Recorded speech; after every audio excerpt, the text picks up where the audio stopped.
time for tea interviews. So come on down, smoke your blunts, drink your whiskey, and listen as TMX and Lit Fuse do their interview with T. Well, sorry. Hi, y'all. Welcome to Mad Tea Interviews. We have some very special guests coming on tonight. Sorry, I'm still sharing shit. Yeah, the man of the hour over here. I mean, listen, I'm used to being production nowadays, so I'm sorry, I'm not. I shut up. You get me, the lovely Christine, and of course, Mad Tea. I mean, yeah. We're gonna get to our co-host here in just a second. We do have a co-host, guys, with us. We do. You can go ahead and bring him on. Please welcome the one, the only, Matt Tyson. What's up, everybody? It's great to be here. I'm not canceled this time, everybody. I'm not canceled. Woo! No cancellations. Wait, just because he said fucking Voltards? Or Voltards. Revoltards. You know he's mad because I'm doing a show tonight, right? I know. Dustin invited me over there, and I had to give him the old. Hey, we're not gonna do that here. We're not gonna do that. We're taking little shots here and there, but it's okay. Sorry, I'm still trying to get the shares out. But before we bring on our first interviewer, give me a second. So Tyson's gonna be helping me. I gave Wapo the break tonight. I told him I was like, take a Saturday off, spend some time with your wifey, do some, shit. Sorry, I'm almost done. Okay, now I'm done. Okay. So how you doing today, Tyson? Dude, I'm doing all right. I'm actually excited for this. This will be the probably the last appearance for me for a good little bit starting this new job. So ready to have a fucking good old time. Like I said, guys, smoke your blunts, drink your whiskey. We're gonna have fun tonight. And Tyson, you ready for our first interview? And this guy right here that I'm gonna bring up, he's my new protege for a few months now, and I think that, and I'm not even gonna take credit because I'm not gonna sit here and say, hey, I'm not gonna do the whole normal tea spiel because we all know the proof is in the pudding. But and I know Mordecai's watching, and I know he's gonna fucking say something about me putting myself over. Your other protege is kind of on the outskirts a little bit. So I mean, listen, is the pudding really proofing right now? But but the thing is, I gotta give this kid credit. When for so long everyone thought that I hated this kid, they thought that I just fucking thing, and then I went out to this kid and I was like, you know what? I said, just talk to me one-on-one. We had conversation, and ever since then, he has sent me his promos and he said, what can I do better? I mean, I've yelled at this kid to fucking not yelled at him, but I was like, oh, do it better, do it like this. And listen to me. Some would say the fluke, but it brought gold to the Mad family. It brought, tag team titles. And I will say this though, I will say this. Said person, I love you, Pete. Said person is such a workhorse. He will message me when he's not booked in PWF, and beg to be booked because he loves this game. I just feel like he never had the proper guidance, and I'm not gonna take credit. I don't tell him what to say. He does all his promos. Like, he asked me my opinion. I say, do it like this. Yeah, I might edit his shit. We all know that, but the kid is doing wonders. And I mean, he just took on our other person that we're gonna be interviewing here later. About 10:30, we're gonna bring on Lit Fuse. But let's bring on TMX. I think it's time to bring TMX on, and what's going on, TMX? What's up, dude? How you guys doing? Going good, brother. How you doing tonight? Pretty good. I mean, so TMX. I mean, right now, next to the new EMP theme song that you guys just heard at the top of the show. I mean, by the way, shout out to Bloka, new EMP theme song. Did he call me Matt Sip? Maybe. I'm beating his ass. That's Wapo, by the way, in the comments. But not so TMX, I want to give a like say this, like, I mean, next to the new EMP theme song, that's the top of the E-Fed fucking Billboard charts. You know what I'm saying? It's a banger. Like, I mean, TMX, you have one of the hottest songs out there right now. Shout out to Bloka for that too. I mean, Yeah, shout out to Bloka. That music is absolutely amazing. I mean, like, it's as Frankie B would say, it's huge. It's huge. It's just charting at number 1 on the E-Fed Billboard chart. E-Flood. Fuck you. I hope Allison beats your ass. I might bend over and let her though. No, I mean, like, the thing is, I gotta give Morty credit for that. You know what I'm saying? Morty was one of the ones that told me to work with him. You know what I'm saying? Him and Wapo both really wanted me. Like, they thought it would be a joke, but it actually worked. And I trying to be a little bit less egotistical on screen, so people say I'm just egotistical, which I am. But TMX, how do you feel about your career lately, man? What's going on with you? Like, your newfound success. What you think of it? Oh man, this has been a wild ride ever since I came back to EMP a few months ago. Mm-hmm. This has been crazy. I've been doing promos left to right and different promotions, and especially MPW, and then now with PWF, and it's having so many matches and having so many opportunities to go after championship gold, and to be a part of the Mad family, with you, Matt T, and Christine. I mean, it's crazy. And the thing is, and Tyler, TMX, you can vouch for this. I've said it to you multiple times. This kid is all like you're always I call you a kid because but like you're always thanking me for shit, and it's like, bro, you don't have to thank me. And like, I just want people to know that, like, he's always fucking thanking me, guys. But I tell him all the time, like, it's been a pleasure working with TMX. I really has been. Like, it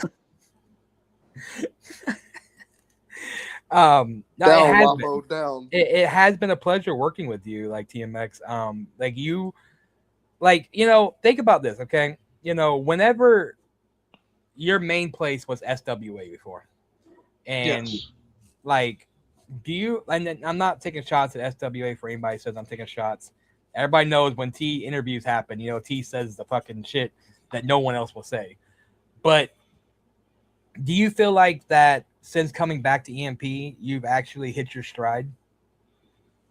I really think I have.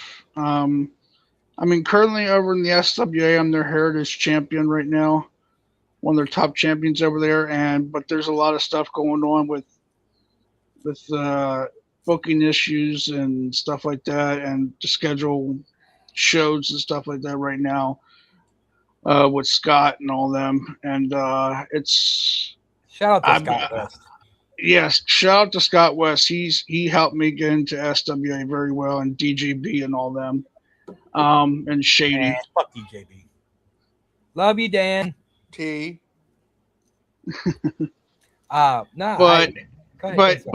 SWA helped me get off to a really big start, and then once they took a break and decided not to come back until this month, it was like, I should just do something over their break and come back to EMP and give it a shot again.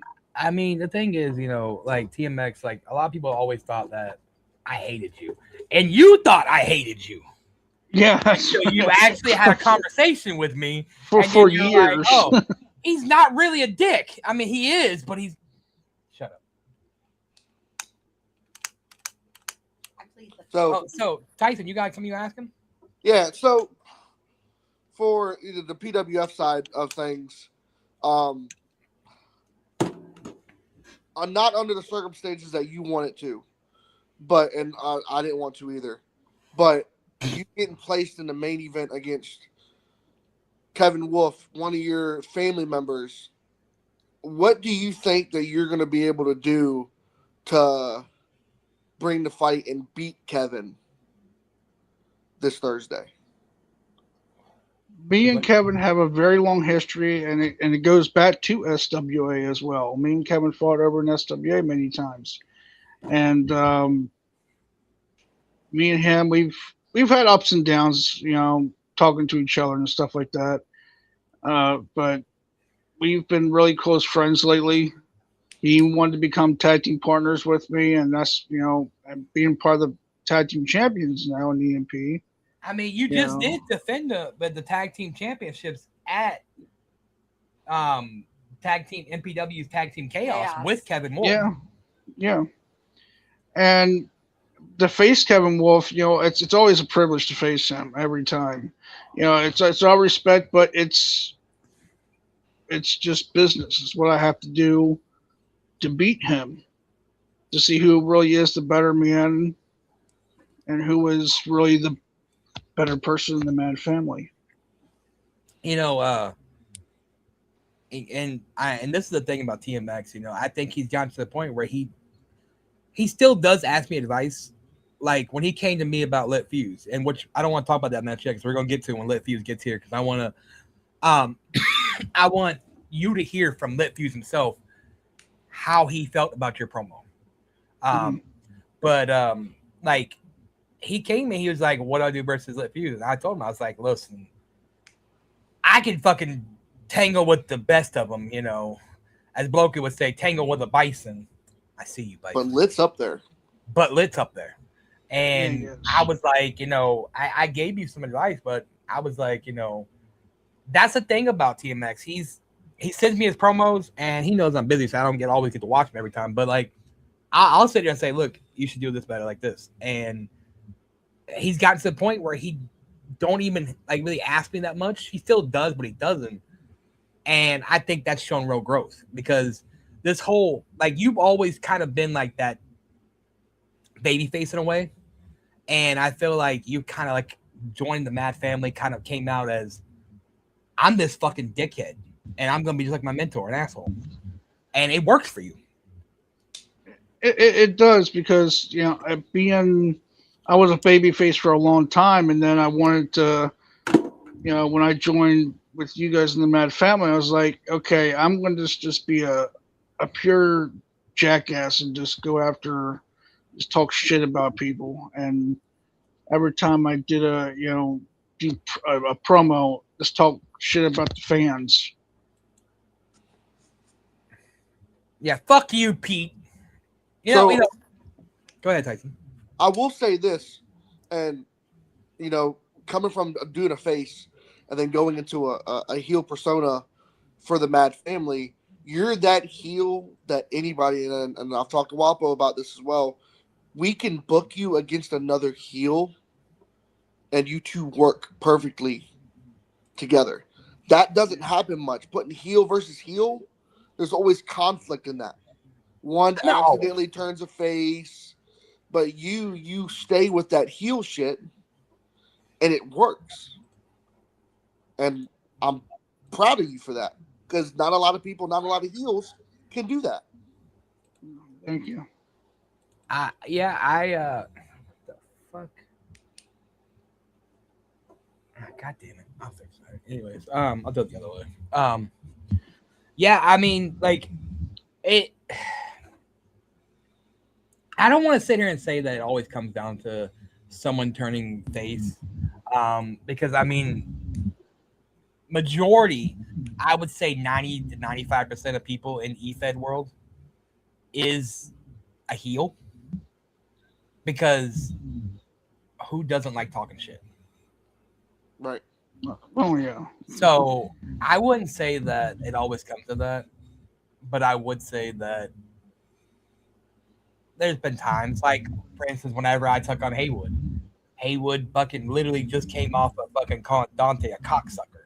You know what I'm saying? He got that mega heat right now, and then I came in and I was a fucking babyface, and I won the Defiance World title. I won, by the way, Mordecai or fucking Frankie. Fuck you. Come forward, title. Dare you. Anyways, But speaking of Defiance, so TMX, you at the beginning of Defiance, you had a match with Mordecai, Yes. and like you came to me and you were like, "This is a big opportunity for me." Like you didn't even tell me that you were Defiant. You just popped up at Defiance, and I was like, "Oh, okay." My bad. I wanted to take a shot. I wanted to, take the opportunity to see what Defiance was really like. It's not a bad place to be. It does get some. I know that Bomber likes to hang out with revoltards, but it's not a bad place to be. The thing about Defiance, because of their platform, how they work, you have a lot of heavy hitters in there. Yeah. And I feel like people like you that are going to come in there are going to be easy targets for the guys that are up here. You know what I'm saying? And it's not that you can't get up here. Hold on a second. Now, I will say this. If you go to our shop and you put in the code Revoltards, we will send you a morning after pill and a lollipop so you don't create more of those. Yeah, that's a fair point. But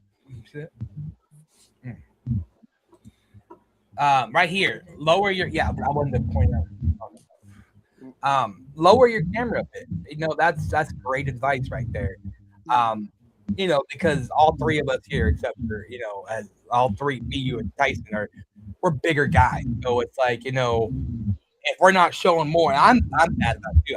Like if you're not showing at least a little bit of your gut, like you look like a floating head. Or in Tyson's case, he looks like a broken ice cream machine. Hey, I move around and I climb ladders. Okay, I'm doing better. But yeah. I mean, you should apologize for it. The thing is, like, and I've said this to fucking people that say, "Oh, you went too hard on Rockstar for what?" Like, I don't feel like you should apologize for saying certain things unless you go all Matt Tyson versus D Nice. You shouldn't really, I don't apologize because how many times we have Matt Tyler and I never went soft on you? Pause.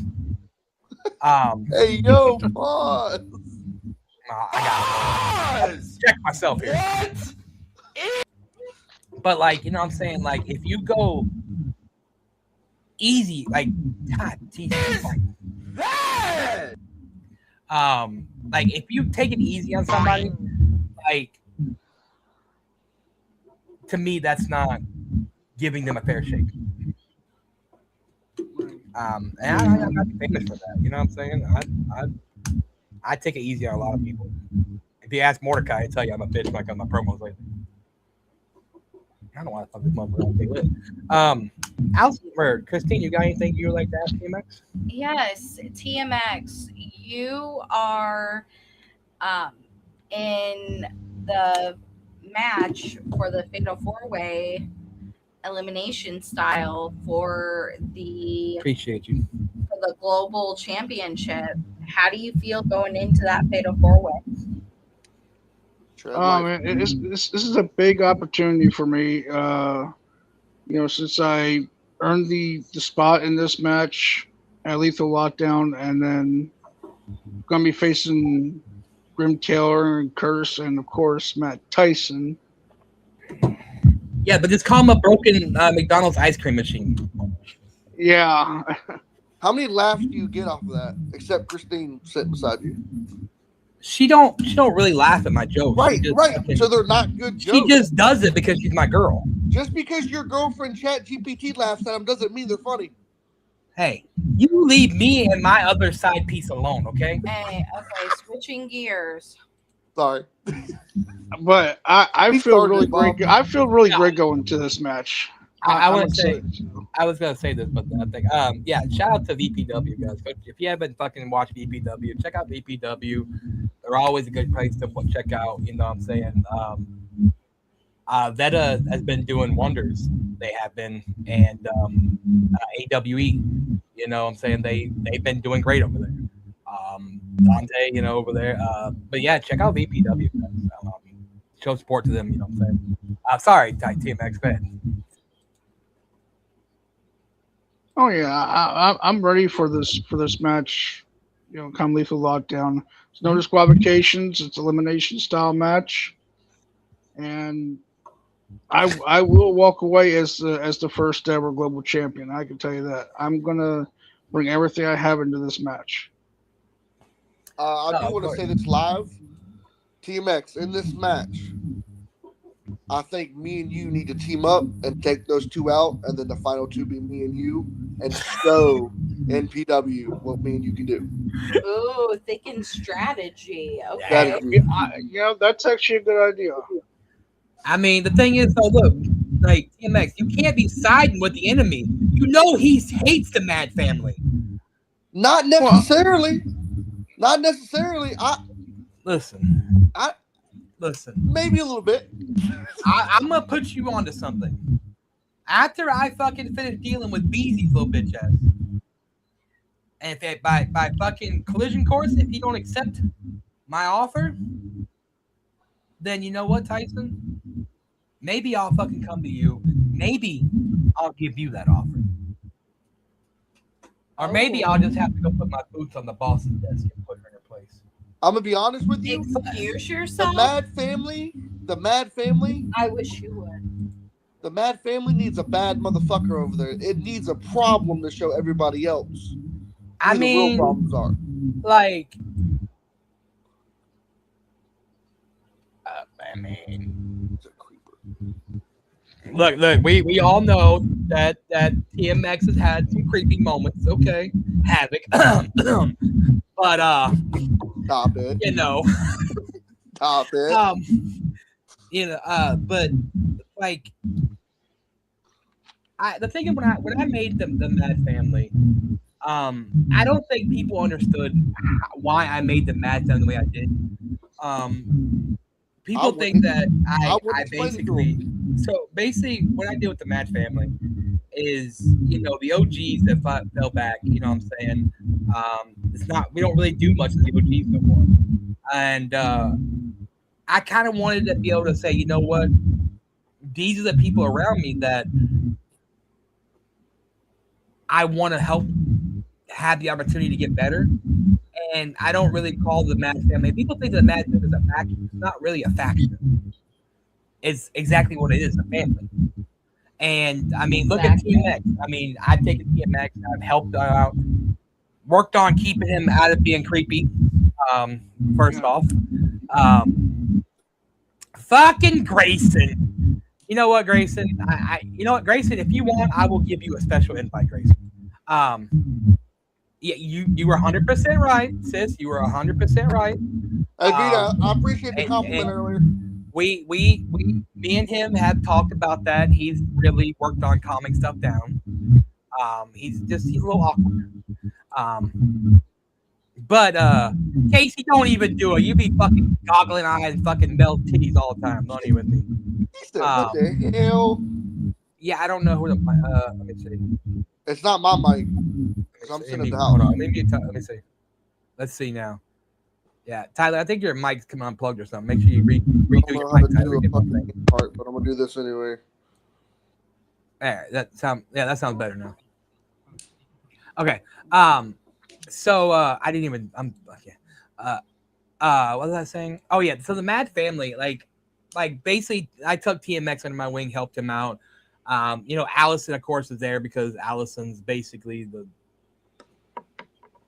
you know, but, and then I brought Kevin Wolf in because Kevin came to me and he was like, you know, he's like, I know that Dante's your little brother. I know that is your sister. He's like, and we might not be seeing head to head. He's like, but I want an opportunity to work with you, T. And I was like, look, the beef between y'all is between y'all. If you've noticed lately, I don't get into beefs. I've been the one sitting back in the corner watching. Well, yeah, Pause. Sometimes Pause. I do pause. That was not a cuck moment. Okay. I mean, yes, there is sometimes where I put my nose where it don't belong. I'll admit that. But No pause. But I was like, you can do this. But I was like, I don't want you to feel like this is straight out of faction because it's really not. It's a family. You know what I'm saying? Just like Allison she's working with Havoc. You know what I'm saying? I work with TMX. And then, of course, BX Princess is going to be there because Mel's lives in my shadow. I'm just kidding, Mel. I love you. I don't know. You're not getting on that one. That's the truth. But, and then Allison, of course, now with being Lit Fuse's protege, you know what I'm saying? I mean, to me, it was just giving the opportunity. Casey, shut up. I know what she is. She's my fucking ride or die. So of course she's right there next to me. God damn it. Why do you do that to me, Pete? God damn it, I hate you. Why do you let Pete get in your head so much? I don't know. Okay. Don't confuse me with facts. But anyways, I felt like the Mad family has opened opportunities up for people like Tyler or TMX with people like BX Princess in a way. I mean, she's starting to venture out. I know she's going to be debuting in AWE eventually. You know what I'm saying? Allison, now that she's like being that, I reached out to Lit and I was like, blah, blah, blah. And she did too. And her working at the same time to like us together is like, I felt like the Mad family kind of gave people opportunities and limelights they didn't really have before, if that makes sense.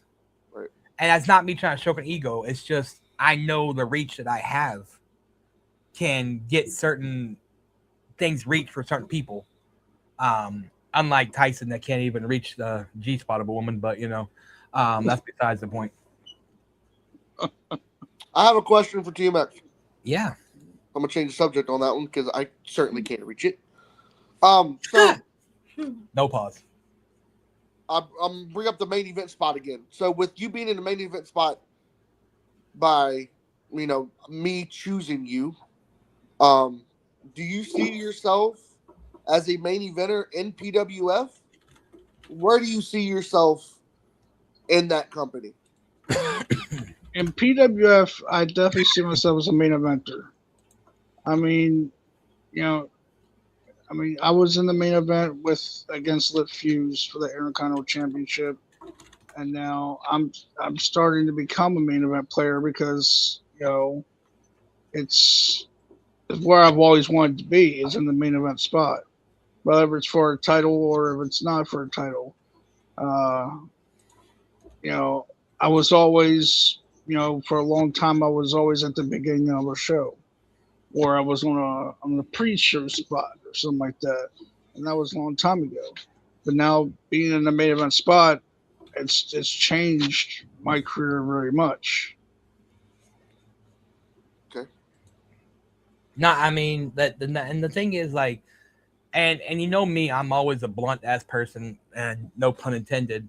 But like, I told Tyler or TMX, I keep calling him sorry. I told TMX, I was like, look, here's the thing, like, when it comes to you, unless you figure out how to break that ceiling, you're gonna be top mid card if you push it. But until you figure out how to break that ceiling, and you're gonna be stuck right there.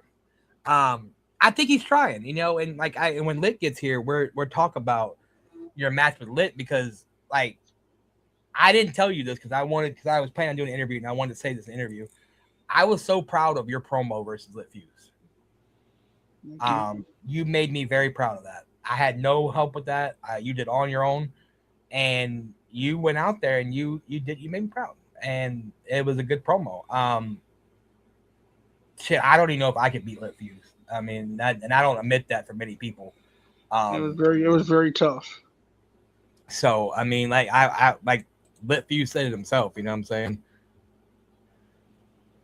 Oh my god! Geez. I'm more here for the new year. Vita, be nice. Be nice. Hey, well, I know multiple people are here. Be nice. Stop it. Oh, look, speaking of TMX, Grayson's loser ass. Use this. Hey, shut your ass up. What's good, everybody? What's up, Grayson? Hello, Nah, Grayson. Listen. What up, Grayson? Lit, Lit. He's always fashionably late. If Lit wasn't fashionably late, I don't think Lit would even make it. But I don't want to be. I mean, Me either, but I gotta fucking do it right now. Hey, do what see, you gotta do. But I was gonna say, you know, welcome to the show, Grayson. But you know, Haywood messaged me today, yesterday it was, and he asked me, he was like, "What's TMX's real name?" So you never know, you might be getting a call from Haywood. And that call rings, you better pick it up. You better pick, like I did. You Eric better pick that motherfucker up. Oh hell yeah! I was proud of once. That's like a part. What up, Casey? We're pretty much waiting on Lit. But Grayson, you don't know much about TMX. We watch, but you have anything you would like to ask TMX while we're interviewing here? You know what? Yeah, man. Coming from the smart side up, you know what I'm saying? But You're right. you know, I needed to figure out what made you think of the name TMX. Right there. I need to know this because like every time I hear MX, I think of DMX. And That's what a lot of people. That's but what a lot I of people just think. want your That creative mind behind it. I actually got the name TMX over in the SWA, and it came from one man, and that was Jimmy. Why did you have to say that? Now I want you to change your fucking name. Yeah, it came from him. You're lucky that your theme song that's playing right now is the hottest thing in the Billboard. It is. Right now. Let's turn it down a little bit. You're lucky that it's number 2 in the fucking EFED Billboard charts right now. Okay, if the new EMP theme song wasn't number 1, it'd be number 1. But The T and the M is actually my first and last name, and the X stands for extreme. Because when I was over in the SWA, and when I first started there, I was named Tyler Extreme. there you go. I should All right. So they wanted to downsize my name and just call me TMX. They thought that was a better name for me. Okay. All right. Hey, a lot better of an explanation of when people get their names. Somebody said, "Oh, I just thought about it one day." I'm like, "Whoop, that's my name now." I mean, No substance, no nothing. Well, at least yours got substance. I already sent the link in the. No, kick that motherfucking door in, son. Kick the Kapow! door. Like, I literally gave you the admin seat too. I sent your email. We won't go there. Yeah. I mean, it's Matt. I mean, that's no worse than naming. Listen, you know what's worse than having the name TMX? Having the name Grayson. Kick the door. Yeah. You want to know? Hey, you guys want to know the gimmick behind Grayson? There's not It's a not- gimmick, though, unfortunately. It's not kaboom. It's kapow. I mean, the thing is, like Lit Fuse is coming, okay? Wapo, calm your horses. Paul. You know Paul. that Lit Fuse. Hella No, pause. no What are you pause. doing, bro? No pause. No pause. Continue. No. No Continue. pause. Continue. It's crazy. 25 cents to continue. Press start. Anyways. I'll give you 50 cents to shut up. But fuck, I forgot where I was going with this now. Shut up, a bitch. Mm. I don't know where I was going with that. One job. You got hit with the kapow and you forgot. Yeah, I did. The kapow. I grabbed the dynamite like an idiot. Yeah. No, Grayson, congratulations on your win in Foundation WGP today at starting point. Thank you. Like I said, I'm not a heel and I'm not a face. I'm just a blunt fucking instrument. So when I said what I said to you, Allison, I meant that shit. I meant it. I studied you because when I said that I'm everywhere but nowhere, that's not a gimmick. That's a lifestyle. I do a lot of shit online. I do a lot of shit outside the EFED. And I keep my eyes All right. on the So ground. before I bring this person on, I have to play this supposedly. Oh, shit. This Here we is a go. song. Oh, it's the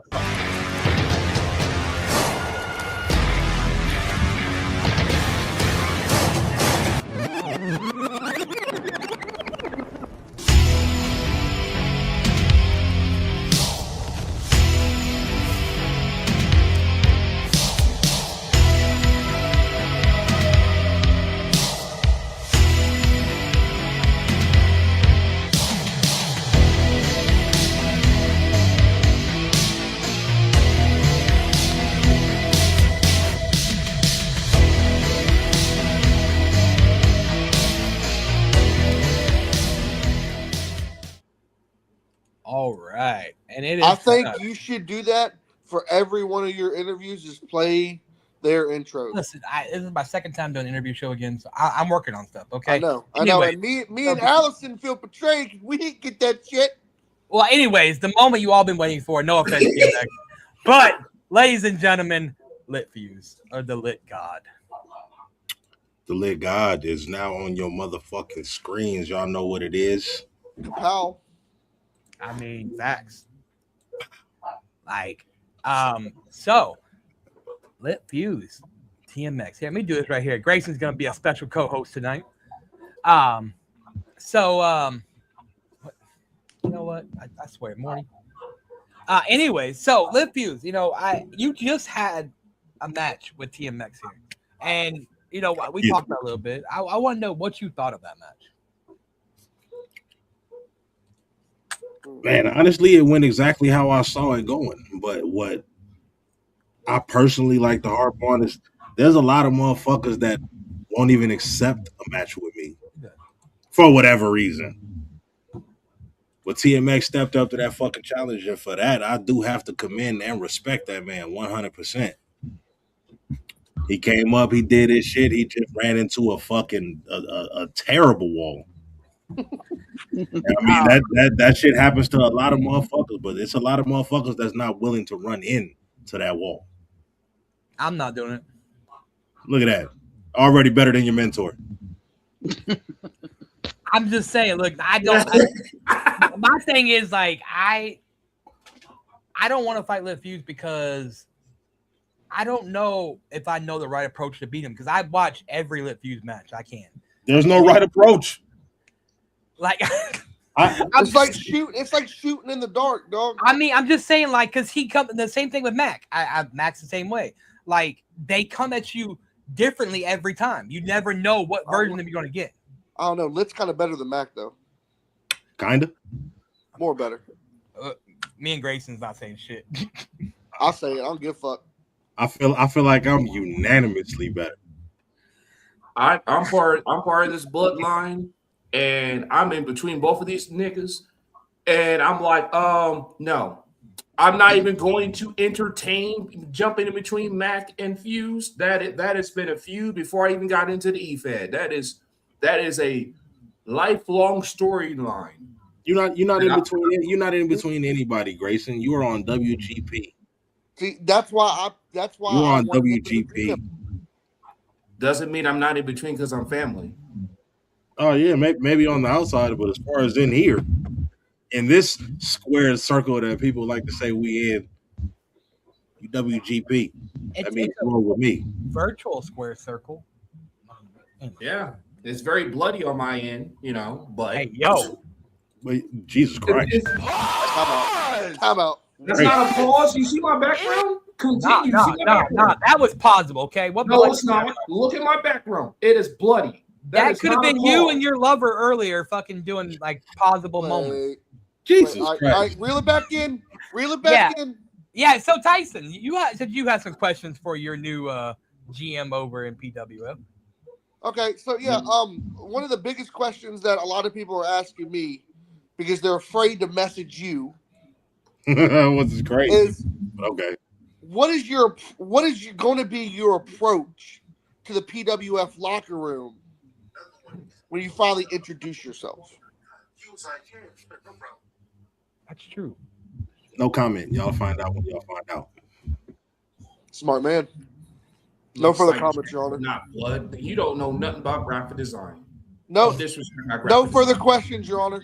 I'll address the locker room when I'm ready to address the locker room, because I am the GM and y'all are on.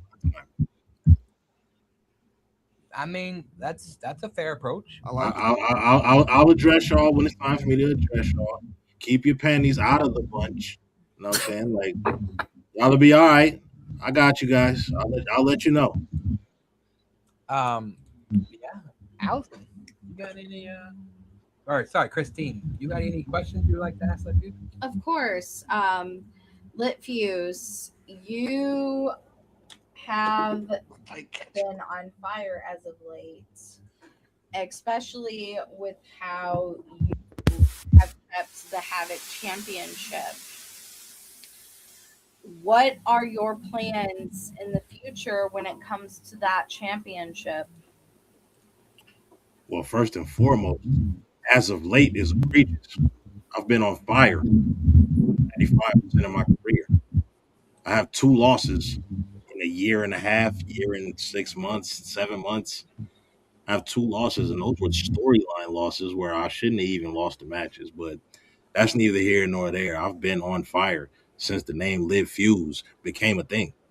But as far as the Havoc Championship, that is my title. I'll defend it as often as need be. I'm going to continue to hold on to it as I should be. And when I decide that Sness has had enough bullshit opponents and he should go against somebody in his retirement tour where he actually has a challenge and not just a video game character that didn't really do shit but talk in a monotone fucking voice and act as if he was someone scary. I'm the scary person on WGP. Eventually, they're going to fucking give me the match that I want, and that is the title versus title, me versus Sness. And when that happens, I will 100% own WGP as if I don't already.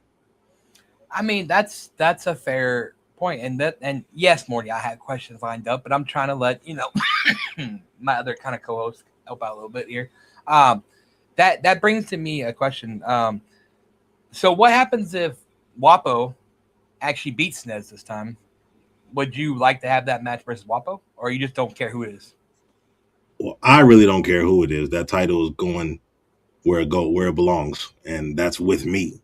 So I mean, I really don't care who the opponent is, who the op is.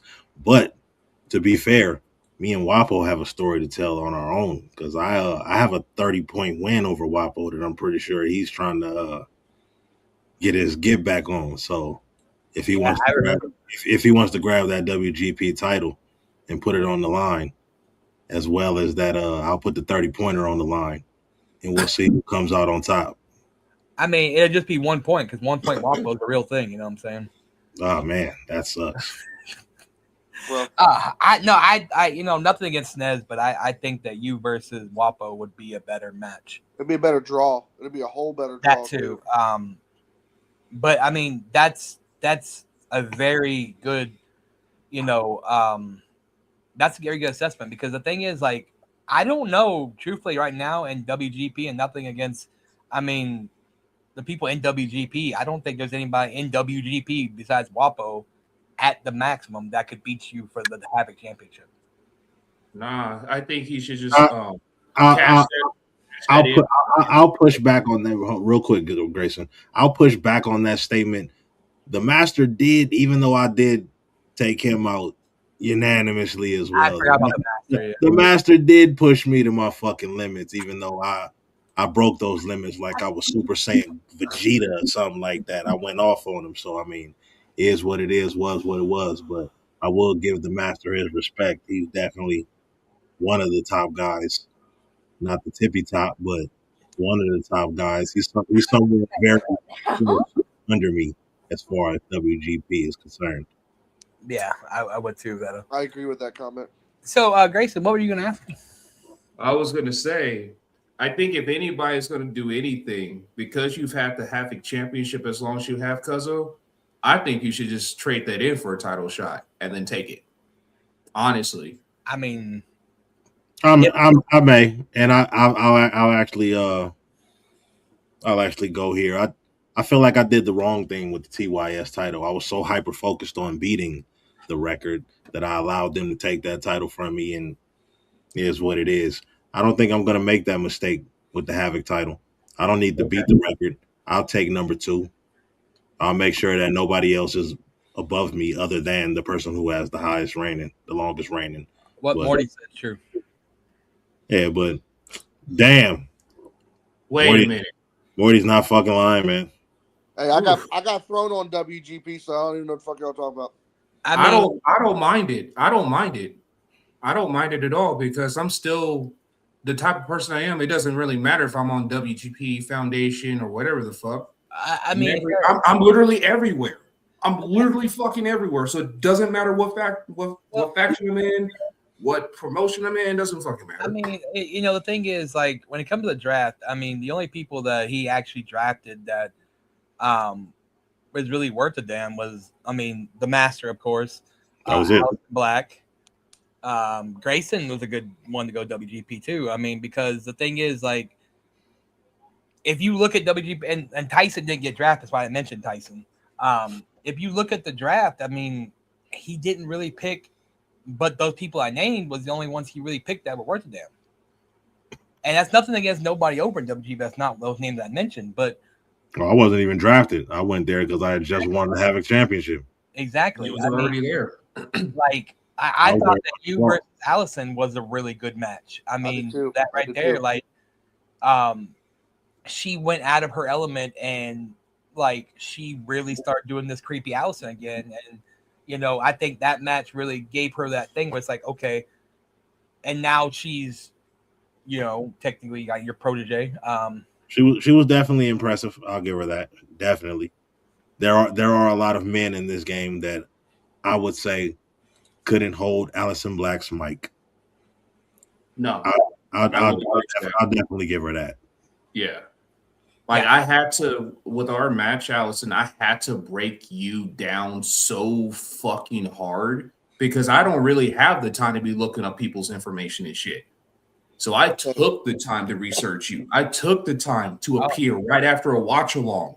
I had a whole nother shirt on during our watch along to put on my other experience shirt just to pop onto the show so I can study you more, Allison. And see, that's what you got to be. And I feel like that's the biggest problem with people is that they don't study their opponents. You know, like there's people like, oh God, for instance, like, I mean, I don't want to say Rockstar or Casey because we know both, but like, you know what I'm saying? People like Soulstar, you know, like I don't feel like they study their opponents the right way. And that's what costs the matches. And I put that on the TMX. You know, I told him, I was like, you need to study people. Look how they promo. Look at how they move. You know what I'm saying? That's what you need to watch. And I put her onto that too a lot. And, you know, I feel like now that she's like going back to this creepy Allison and with the help of Lit Fuse, I feel like that's going to help her move up in those ranks. You know what I'm saying? Right. And like, I mean, she like, if you go back and watch her match versus Frankie B, you know, that was a good match. Even though Blunt interrupted it, I thought it was a good match. You know what I'm saying? She's had good matches, but I feel like she picked up on a lot of stuff that I do. And the creepy Allison, like, there's not many people in this game that are females that can do what her and a few others do.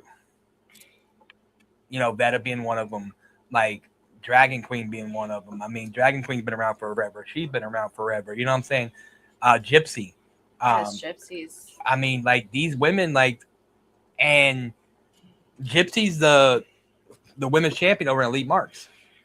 You know what I'm saying? And there's been talks of doing stuff with, because we're in the promo verse of doing stuff with, you know, to give Elite more people to fight for the women's championship.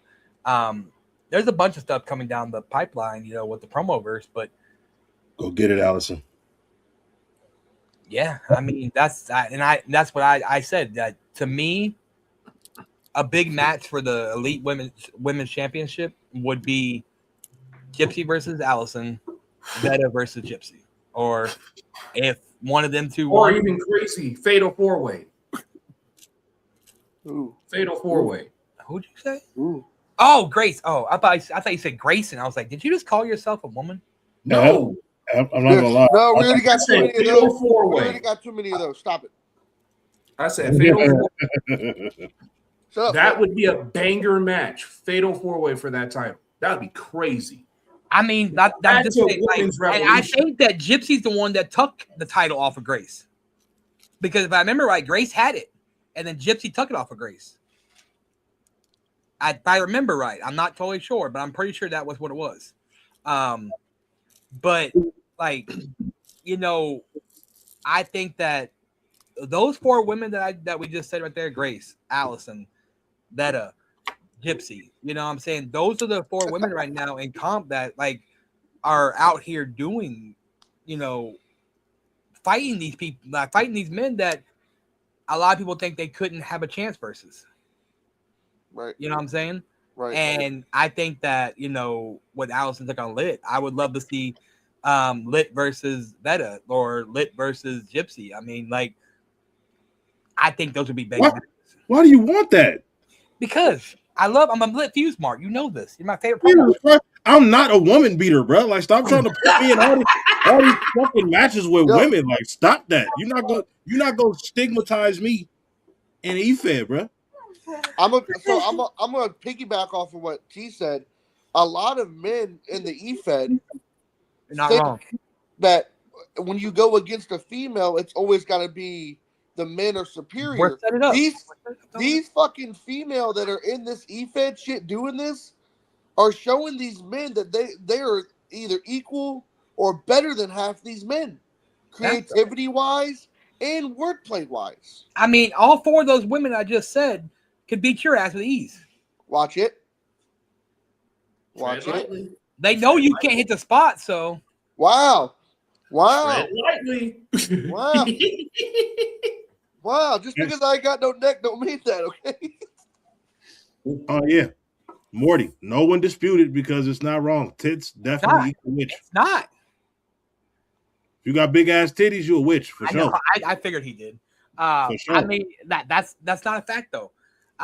You know, this is something that this right here what I'm about to say, and you know, this has been like Morty said it. I think Max said it. I think Wappa might say it too. Like if you notice, the women in this game are witches, and they got big tits. Yeah. It's not wrong. There's not a lot. wrong. There's a lot of titties in EFED. I will give you that. Yes. It's good. It's gonna be huge. It's already huge. I mean, BX Princess is the only one that's not a witch that has big titties in this game. I mean, let's be honest. Man, she fit right in though. Yeah.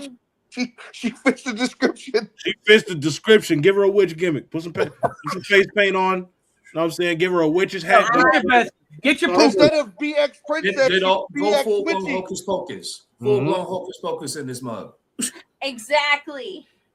Hashtag boobies unite. Yeah. Goddamn right. Boobies and ass. Boobies Unite and them right here.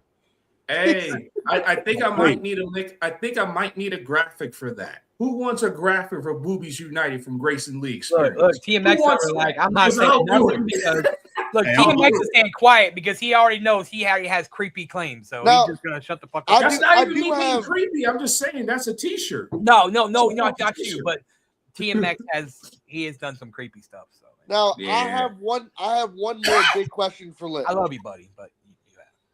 I have one more big question for Lit. And I think everybody wants to know this. Oh, I know TMX wants to know this. What is your take on The dream. TMX's promo? Like I said, man, he came out. He wasn't afraid to talk his shit. He came out. He did what he did. He talked his shit, and he did exactly what he was supposed to do. He came out and didn't show no fear. He came out and took this match and was like, I don't give a damn if I win or lose. I'm going to go out and I'm going to talk my shit. And he did exactly that, man. He yelled. He screamed. I think he dropped the F-bomb in that motherfucker. I'm like, oh, yeah, okay. Yeah.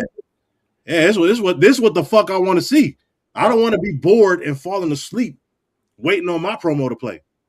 Mm. I want my opponent to at least be entertaining enough to keep me alive and awake for my own promo, because I do have a thing where I love to see myself on camera.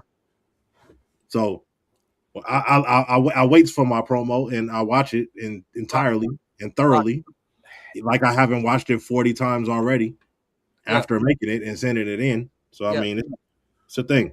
Lit, this motherfucker is in my DMs all the time asking for this right here. Can you just tell him no? I can book it.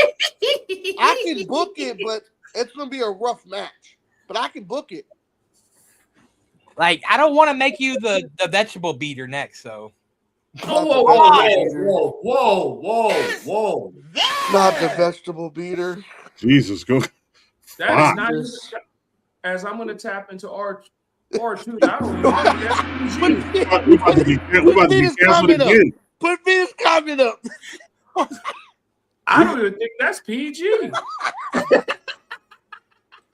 You know what? You don't deserve it? Damn. That's a fact, though. You know what? Another thing that I definitely fucking respect is confidence. Book the fucking match. Ooh. Hey, I'm not a booker no Hey, more. So. Hey, Lick, Okay.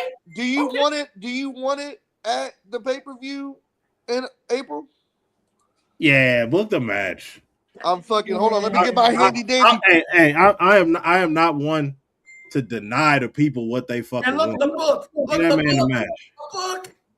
I'm booking it down right now, big dog. Right now. Well, I was about to get to some career questions here. Like, Morty, why are you not on this show right now, man? Come back. hey, Morty, if you want to come here, you know what, Morty, here. You know what, Pete, hold on. Get up here, Morty. Come back Not to the the hard questions. Not the cuties. I was about to fucking ask Litfuse this big question here. Who, and I know you'll say, I know how you are. You don't care who it is, but like, who is a big name that you would love to take on and like kind of like do what you did Unfiltered in a way? Hollywood Haywood. Mm. You like how fast I said that? Yeah. Mhm. Yeah, Hollywood Haywood never had that. Oh, All right, If it, Lick, wasn't, contract. if it wasn't for Promo Mania coming up, I would have said the Iceman Bobby Miller, but I got that on the horizon. So that's on the way. All right, Lick, contract is being sent to you now. what? You know, what would you think about fighting Morty? I know that you have mad respect for Morty. What do you think about having a match with Morty? I have bullied plenty of people that I have the utmost respect for. This will be no fucking different. I have no problem with Morty. But if Morty and I end up on opposite sides of a match, you know what I'm saying? Like, it is what it is. It's just we got to do what we got to do. You know, fucker Pete, I did send you a link. You know, I another name that I think would be a good match versus you would be you and Blunt Row. Oh yeah. Like I have not. It's crazy. I smoke so much fucking weed, and I've never smoked in a promo. I get a promo with Blunt, I'm definitely smoking in the promo, and I'm about to be high as a kite. I need y'all to do something for me. If that match ever happens, I need y'all both to be on separate sides of a table, passing the blunt, cutting a promo while y'all passing the blunt. That should be the whole scene. That would be insane. That would be the match. You know how they always do those cutting the promo against each other while having a session. That'd be the craziest. Yes. Now, yes. I will say this. Lit, me and you had one match as a triple threat. I didn't know you, you didn't know me. But now, since we know each other, I do want that rematch, a one-on-one. No, you can always get that. I like that. I am not hard to find. You can always get that. Yeah, I think you versus Dante Black would be good. You know, I have like Dante's my little brother, and like I think that you versus Dante. I don't know if it's ever happened. I've never seen it. It hasn't. Bring me the Reaper. Okay. Bring me the Reaper. Okay. Who does the Reaper? Who does the Reaper? Welcome, Morty. Welcome. Hey, there's a song that I love. It's "Don't Feel the Reaper, Fear the Reaper." I love that song. Nah, I get it better. I do. We talk about Wow. Holy shit. I had two audios playing at the same time. I forgot to shut off YouTube. Motherfuckers, how you doing? I did the same fucking thing. Good, How man. are you? How You you doing doing? good though? It's time to bring some energy up in this bitch because I hear the droning from that toothless motherfucker that I laid down like a bitch waiting for a fucking 5 I hope cent. you come for my Defiance World title because I swear to God, and I'll fucking say it live. If you beat me, it's a big if this time. I'm not sending you that title. I'll send the Tomster. He can send that motherfucker to you. I ain't paying the Canadian shipping. Damn. Oh, Yeah. you poor little boy. Not But the discount. this isn't Mad Tea time. This is Lit Fuse and TMX time. Is Exactly. it correct? That's a So, fact. Lit Fuse, where'd you get your start? Actually, I got my Career start. highlights. My start was actually in the BWO, and it wasn't even something that I aspired to do. You know, Mac and his divine entity that he is, he decided to watch EFED for an entire year to get the lay of the land, and then decide to let me and our other co-hosts know 2-3 days before we were thrown in to the BWO. So I mean, our very first hype, and I mean, oh my god, it's brutal. I hate that it's on the internet and I can't fucking scrub it. It's there though. My first hype, absolutely fucking horrendous. Yeah. Horrendous. Well, I have no doubt that most people going into the EFED world, especially the promoverse, their first hype's complete fucking garbage, and they wish they could scrub that shit from their memory as well as from the internet. You're absolutely fucking right. Now, biggest moment in your career, and I know you're the Havoc champion in WGP right now, but I'm pretty sure there's some bigger highlights in there for the viewers out there. Bigger highlights. Actually, I'm gonna give you the exact amount of days. Actually, I've been the Havoc champion for 148 days today. Ooh, have mercy. So, let me See, this man been bragging about 3 months, and he hasn't even defended the motherfucking title yet. Jesus Christ! All right, How long over in was the your TYS title run, brother? How long was your TYS run? Over in the BWO, my very first promo mania, I pulled double duty. I had a TYS title match, a Talk Your Shit title match, and I also had a tag team match for the titles with Mac. It was on the same night, and I think Mac also pulled double duty, and he had a fucking match there too. So there was 3 matches.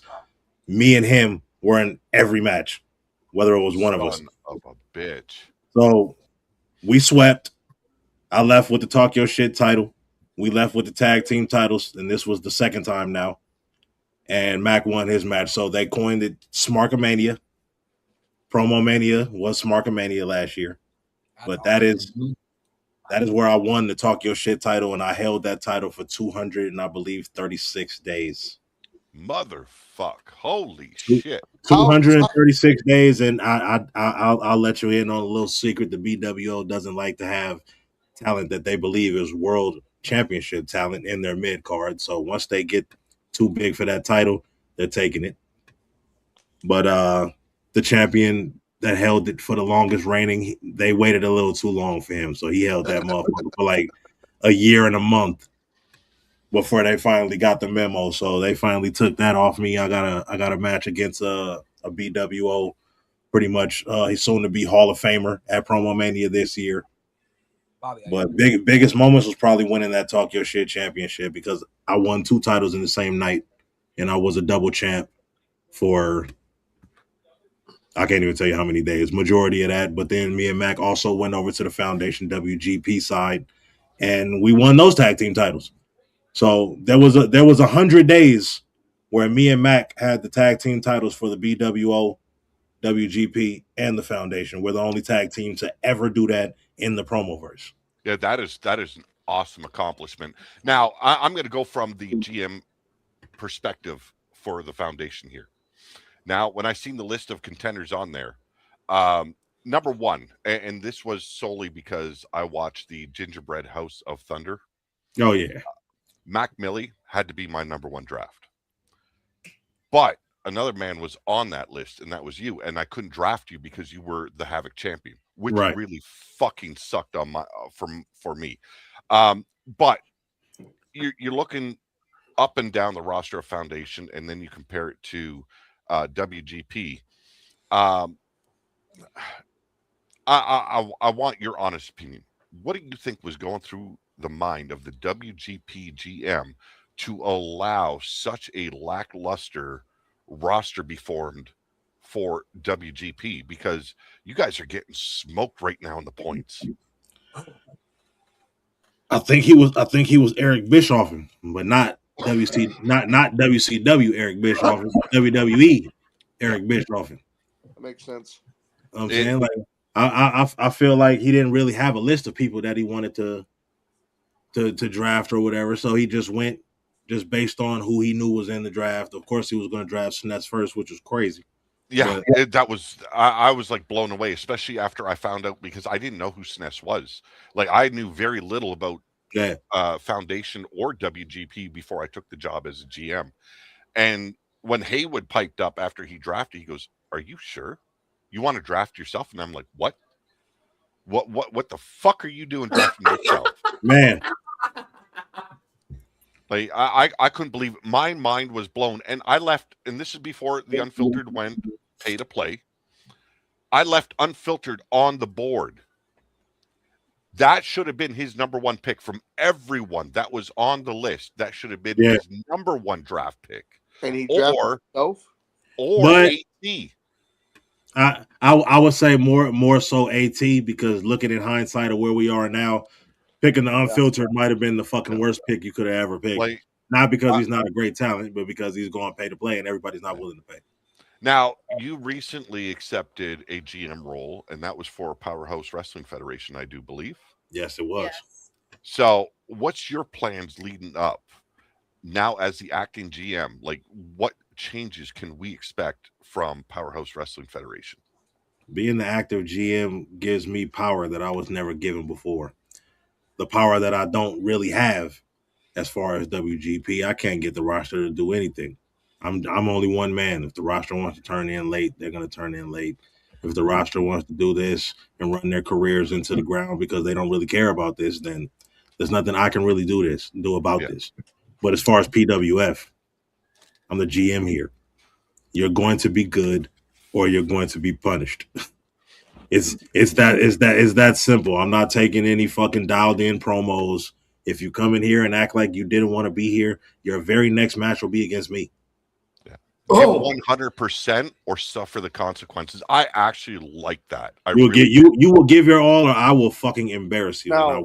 I will. Oh shit! I will say this, Bill Morgan. I have his hype in my inbox. I'm on here. I can't post it right now, but I have his shit. I just can't post it right now. Well, as soon as we are offline, Oh, I'm posting it. you post that motherfucker It'll be quick. posted. Because if you let your own man down, well, that's your problem, not his. No, T bumped up the deadline. Oh, okay. So he's still no, got so that. I'm interested because like you taking on the GM role of Powerhouse Wrestling Federation, that intrigued me. I liked hearing it because I listen to you. I listen to guys like King Mac. You guys have a lot of ideas and you guys know the direction you want to take a company. Even if you're not running it, you see a direction you want to take it. Right. I appreciate that shit. And I look at what Franklin has been able to accomplish since taking the GM role over in EMP. And I'm like, oh, this is good. All the way around for the EMP network, this is good business. Right. Because when I stepped in, took the GM role, the first obstacle I had to deal with was clean up.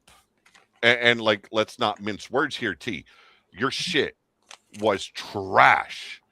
You were going off the cuff and taking things personal on a daily. Oh, like that. Oh, yeah. And it was like nonstop talking to them. Like, this shit's got to stop. That shit's got to stop. You won't have that problem with Tyson there. He's going to be a guy that'll sit there and listen and learn off of you. Oh, so I commend you for taking on that role because not too many people are. As soon as they realize, oh, there's actually work to do as a GM, they step back and they don't want to deal with it. So I commend you, brother. Oh no, it's no big deal. Apparently, if you ask my woman, I'm a bully. So I mean, this is right up my alley anyway. T sold the narrative that I'm a bully. Like, fuck you. You are a bully. You've been picking on me. You made me cry. My ass was up in the air waiting for you, and you just didn't come. Fuck you, hey, yo. So I will say, what made I got hit Pete with. I'm sorry, I was tapping into Dirty Daddy a little bit. What? Now I will say what made me go to T and say, hey, I want to pull Lit in as GM. Was the night that I had him guest judge at that pay-per-view. And the way he conducted himself and what he said, I went to T and I was like, hey, we got to pull him. We got to pull him, ask him for me because I didn't know Lit that well. Me? Bully? Luckily, he said, yeah. And I think PWF is prescribed so much better. You know, here's the thing. I don't. Like, and this is the thing that, you know, Morty helped me out a lot with that, and I admitted that. And Mac does too, and, you know, and I go to Lit too about stuff sometimes. I don't dislike nobody no more. Like, I let that shit go. There's no point holding on to fucking grudges with shit around here. You know, past the past. I let go of the past. I don't bring up the past. I let it go. Like, that's the way I feel like you have to conduct business whenever you want to own something like a network. You know what I'm saying? And I think that's a big thing that a lot of people think. I mean, I've taught that one. This one over here is that too. Like, you gotta. There's no point in holding on to old shit. I'm not the same person I was fucking 2 years ago. You know what I'm saying? When I came out of CWF, I was a different fucking person than I am now. And, you know, working with the Smarks, that's why I love me and Grayson like fucking talk shit, because it's eventually building that story up between our match. You know what I'm saying? One day. And like, and Lit, I everyone's like, oh, you don't want to fight Lit. Lit and I both know, like, he knows that I'm just fucking, I say that shit because Lit is my current favorite promo artist. Like, he's been for months. And I know before I retire, the God. Like, before I retire, I already know I'm fighting Lit no matter what. You know what I'm saying? Oh yeah, you're not getting out of here. You're not getting out of here like that. Truthfully, I mean, I haven't, like, Wapo is in control of my retirement tour in EMP, and I haven't told Wapo this yet, but truthfully, I kind of want Lit to be my final opponent. Ooh. I want. You want to take an L on the way out is crazy. Yeah, man. Hold on though. Before we continue on that though, Lit, you have to realize in pro wrestling, how many times do people lose in their retirement match to put the next person over? A lot, but not the person who owned the company. Don't have it like that. Hey, you never know though. If a motherfucker's retiring out of their promo career and trying to put you over, I would just take it. Hey, no matter how it looks, I would take it. I was starting to think I was going to be his final opponent because the fucker kept on dodging me for so long. Like, holy fuck! And then let's talk about the promo he did on you that night. There's a reason why I say he laid down like a dime bag bitch. Nah, I listen. I know what. See, the thing is, I didn't want to sit here. Like, what was on the line for that match? My pride? I lost my pride a long time ago. The dumb shit I've done, I lost that shit a long ass time ago. Like, fucking, I knew that motherfucker. Him and Frankie had this thing worked up where one of them, they keep fucking playing me, and one of them are gonna come for my thing. But he don't understand is that he's got my baby in that match, and I'm telling you, come for your thing. Coming for my fucking title. But you said come for your thing. No. I don't come for one thing. That's I come to take it all. No, you better beat his ass in that match. All. Well, see, your woman already said she loves the beard. Oh my God. Hey. So it would not take much to take everything. Wait a minute. He said he's gonna take your ride. I'm sure. Never mind. See, when I come at you, I come in dry. Hey, yo. Pause. No pity applied. Damn. Dry humping is crazy. Jesus. What are we getting into here? Where the fuck? Where the fuck? That being said, this is not about us. This is not about me taking from you. This is about Lift Fuse. This is about TMX. TMX, you recently joined AWE. Now, I posted it in the chat earlier. So I want you to do me a favor. I want you to start listening when people are giving you advice, much like you've been listening when Mad T gives you advice. You listen to me for advice. The biggest thing you need to do, bring that camera down. Okay? No more floating head syndrome. Okay? Like me right now, I'm a floating head because I'm using my webcam, not my phone. So you got to bring it down. At least up to your fucking nipples, man. Show yourself. Be proud of yourself. Okay? Ass nipples. Motherfuckers. 3/4 of the E-Fed world. Fat motherfuckers. Never hit a gym in their motherfucking life. Okay? So don't be ashamed about yourself. Don't look at me. Be more than the floating head, and I guarantee people start looking at you a little bit differently. Mordecai, I'm going to add on to what you just said, which is showing just this one thing to TMX. This thing right here will become your best friend when cutting promos. Use this motherfucker right here to organize it to where you can showcase your face the right way. Because that's how I've been doing it. Because before, my hands were all shivering and shit when I first started in the BWO being the BXC champion. I started using this motherfucker, and now people can understand, okay, it's steady. Once you get that going, you be solid. No. Next step you want to do, I know you're working in a confined space. Is there a way that you can get the camera just a little bit further away from you? And the spaces I have where I do my promos, I really don't. Okay. That's all I want to know, because I take that into consideration, especially when I'm judging someone's work. What kind of living situation are they in? How they can conduct their promos. That means a lot. You know, I take a lot into consideration when I am judging a promo. I did it with EMP all the time. I look at what they're capable of doing with the either limited space they have, no green screen, or just like I think you're using like a laundry room or a closet. Yeah, it's my closet. Yeah, my room. Yes. Okay. So biggest thing, you're showing all this headspace above your head. Okay, so we see the shelf above you. Bring that camera just a little bit down, and then you show from here to, like, you know, mid torso. You know, it's going to do wonders for you. People start looking at your promos a little bit differently, and it's going to go a long ways. No. Yeah, I mean, and that's the thing. Like, damn. And I don't give advice to make someone feel shitty. I'm not trying to do that. I never do that. When I give advice, that is to help better the person either I'm working with, or that's in my company, or even my opponent. You know, there's no malice involved. And a lot of people take criticism the wrong way. They'll go and run off screen and cry into their pillows. Or you're burying them. Or you're burying them. Yeah, you was talking shit about me. Yeah. Take it in your mind. Take it in your mind and twist it into your advantage, because that's what the advice is there for. That's what the criticism is for you to learn. And a lot of people, they called me out on this because, oh, you've only been doing this for 6-7 months. Where are you to give advice? Well, I see what works.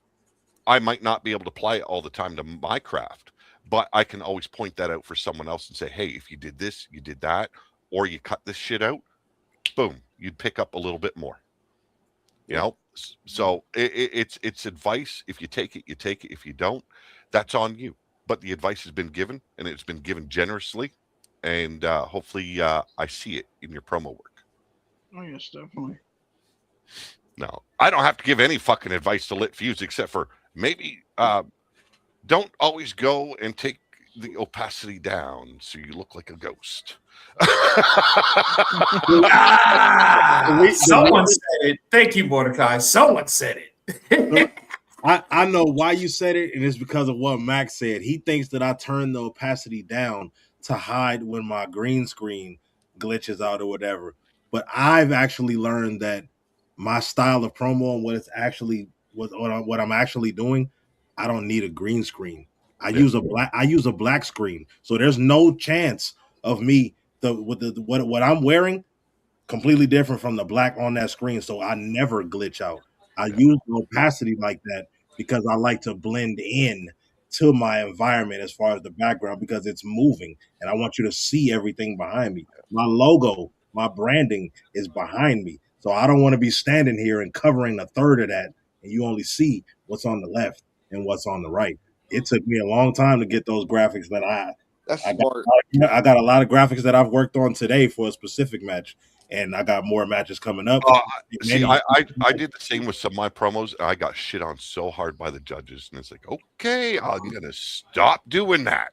The reason nobody really says anything is because the content of my promos overshadow anything that you could have thought was bad. So now you saw a great promo, and now you have all of these other things that you can also see visually that'll stimulate you. It's not just I'm looking at the things that are going on in the background. Like, nah, I'm not that kind of promo artist. You're going to listen to exactly what I'm saying, because what I'm saying is going to pop you, because I'm going to say some crazy things about my opponents because I'm known to do that, which is why a lot of people don't want to get in my DMs and ask me for help, or ask me for this, that, they think I'm gonna fucking promo on them against them in the DMs, which is crazy. Get in my DMs. No, I'm cool. you only get that when you're in a private message with Vacant Veil because that man lives. I fucking love that bum. I do too. I I've love known that that man. man. It's crazy. I fucking love that bum. I've known that man for like 20 years, and when he adopted the Vacant Veil character, the gimmick, he delved deep into it, and now it's like I try and have a conversation away from the promo verse with him, and it's like, dude, you're talking one-on-one here. Like, I don't need the veil. I need you. Connect with me, don't tell me this man got so deep in it he actually went out and it was on Skid Row studying the homeless. Now he's out there for days on end, just camping out with him. Man, don't tell me that's what was going on. I'll never go up against him because I know his character 100% authentic. Oh, you can't beat a real bum at nothing. This motherfucker goes out, no heating in his garage. He'll even go outside. I watched one where he yeets himself across a yard into the snow just to make it appear like he's been thrown. What the fuck? and it's like, motherfucker, there's no way at my age, and I'm not that old, motherfuckers, okay? But even at his age, there would be no way I'd be yeeting myself across the yard just to make it seem like I've been thrown like fucking Fresh Prince of Bel-Air. I was just about to say that shit, Mordecai. Bro, have you never seen Bloka? Okay. Okay. You know what's crazy? And Az and Beta will remember this. Back when we all, like, when VPW first started, Blunt and Bloka didn't like each other. Like, well, Blunt never hated Bloka, but you know how Bloka is. He told y'all the story before, a couple of y'all. They had a 3 stages match, okay? One was a welfare appointment building. It was in the welfare office building. Okay? And the second one was a street fight or a parking lot fight, okay? And the second one, Bloka was in his backyard and his son was recording and he's throwing himself in the yard like Blunt's boys are jumping him in the street fight. And the third one, I have the video, but I'll show it to you. This man is literally beating himself across the fucking yard. I'm making that into a gift now. Thanks, Lit. I'm making that into a gift now. I need to understand. How did a welfare appointment match come to be? Like, what are y'all doing with these fucking stipulations? Like, don't put no more stipulations on my matches. Hey, Lit, I want regular matches. At least they went outside. I fucking went at his throat every time he mentioned a stipulation match when I was trying to book a card. It's like, motherfucker, not every match needs a stipulation. Jesus Christ. A stipulation is used when you're coming up to the end of a feud. That is when you bring in the stipulation. That is the final stand. Like, not every outside match just because it was Tuesday. You know what I'm saying? That was me. That one was me. I ain't gonna lie. Also, just to address, I'm thinking that's Dante Black there. In AWE, you will not be facing Tyler Grimm or / Deviant because you're in different brackets. He's in Block B, he's no longer in Block B. He is in the roster for the light heavyweight title. You are in Block A, but currently you're doing a Block A versus Block B bit where you're facing not the unfiltered Frankie B. So you don't need to worry about having to beat him for the 21st time. So no. I feel bad. Hold on, before you continue that, Mordecai. What? How many matches has he beaten this motherfucker? I think I read in the chat he's gone 20 times with him, and I think he beat him all 20 times. I'm not sure. So here's the thing: me and Az have fought literally Deviant so many fucking times. I feel bad for that kid. It's not even funny. No. No. So My limit it's is like 3. I don't want to face nobody past 3 times. Same. Yeah. I was just about to say that. I'm the same way. At that point, it becomes pointless. It becomes redundant. It's just like Unless we're doing the best out of 7. How much shit talking can you have for a single individual before you start And saying then- the same shit over and over again? And then every match they want Exactly. you to take on In top that of that. shit. Yeah, like man, I don't got it. I don't got it. 3 strikes, you're out. Not That's all even you 3. Like you might get 2 with me, and that's it. Like ain't no rubber match. I'm just gonna beat you both I times. will always give a 3. For me, for a story with an opponent, I love a 3-match setup. You know, I'm beating. and that's just because of like the flavor, the cinematics behind it. Because I just got done doing a 3-match set with Purge. Yeah, in no, the yeah, BW. I get it. You need a break. You beat him 20 in a row, motherfuck. That That's is why I said- wild. I don't That's why I understand said that. I feel You bad for the Undertakered kid. him? You Undertakered him is wild. Yeah, I don't want to do it. I'm just saying, if you Undertaker somebody, you should not have to face him ever again for the rest of your promo career. Well, and the What are kid you still doing? thinks that he's good. If we have a match and I win, 20 times. and then we have a second match and I win, ain't no rubber match. I beat you twice. Leave me alone forever. Yes, out of 3. He said forever. Forever. Yes, the Undertaker too. No, it's like to have people in AWE that are working with EMP, that are working for VPW Foundation. I love it because you get a good conglomeration of different styles, and that's what I love the most. You look at King Mac Millie, his style compared to say Mad T, to TMX or Matt Tyson here. Totally fucking different. I love that. You got guys like Franklin Benjamin. Now, to get back to Lit, and to give a shout out to the foundation and the Promoverse as a whole, they just went on a 3-day event. Fucking great. I loved almost all the matches. I'm not going to say every match because there's some of them you just got to stomp into the mud. Yeah. You watching as a spectator, I seen there was a lot of dissension when it came to the AT versus Franklin Benjamin match. What is your view on a match like that? And I'm pretty sure you did witness the matchup. I did. And that's crazy because AT actually did something that I would have did. Yeah. I would have punched the Unfiltered's lights out too and took his spot, especially if I felt like I beat you. Yeah. And the judges just didn't see that or wasn't paying attention to that or didn't think that I deserved to be there. Hi, Don Krypton. I would have punched him out too and took his spot. So shout out to AT.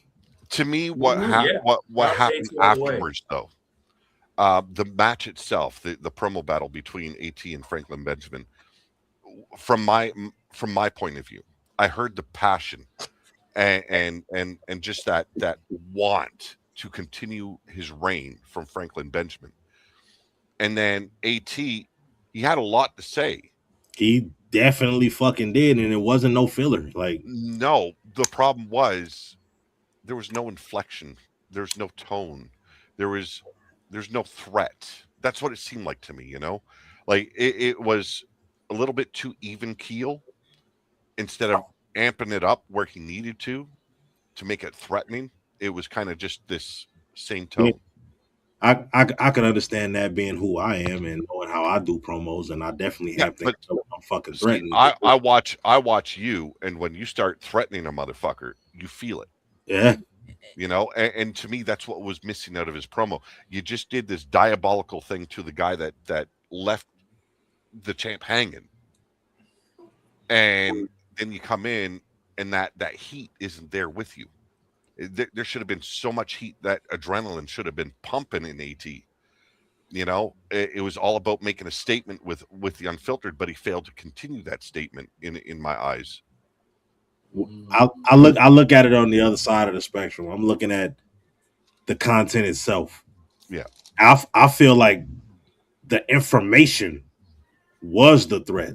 the things he was conveying in that promo was the threat, and the way AT does things, he's not a very posturing type of individual. He definitely does everything that he does with class and with poise. That's how he does things. So I mean, for me, I like I said, I was born and bred in the BWO, and that's where he was heavily where I was. So I saw a lot of AT. Yeah. So I know his promo style. Now you got to get it right. See, when you're going to use that in context, it's always Big Papa Pete. Okay. Oh yeah. Holla. So I got a question for you. So, we talked about BWO, how your TYS championship, match. So you went on to fight Don Krypton. I did. A lot of controversy behind that match. Of course there was. It's the BWO. What do you expect?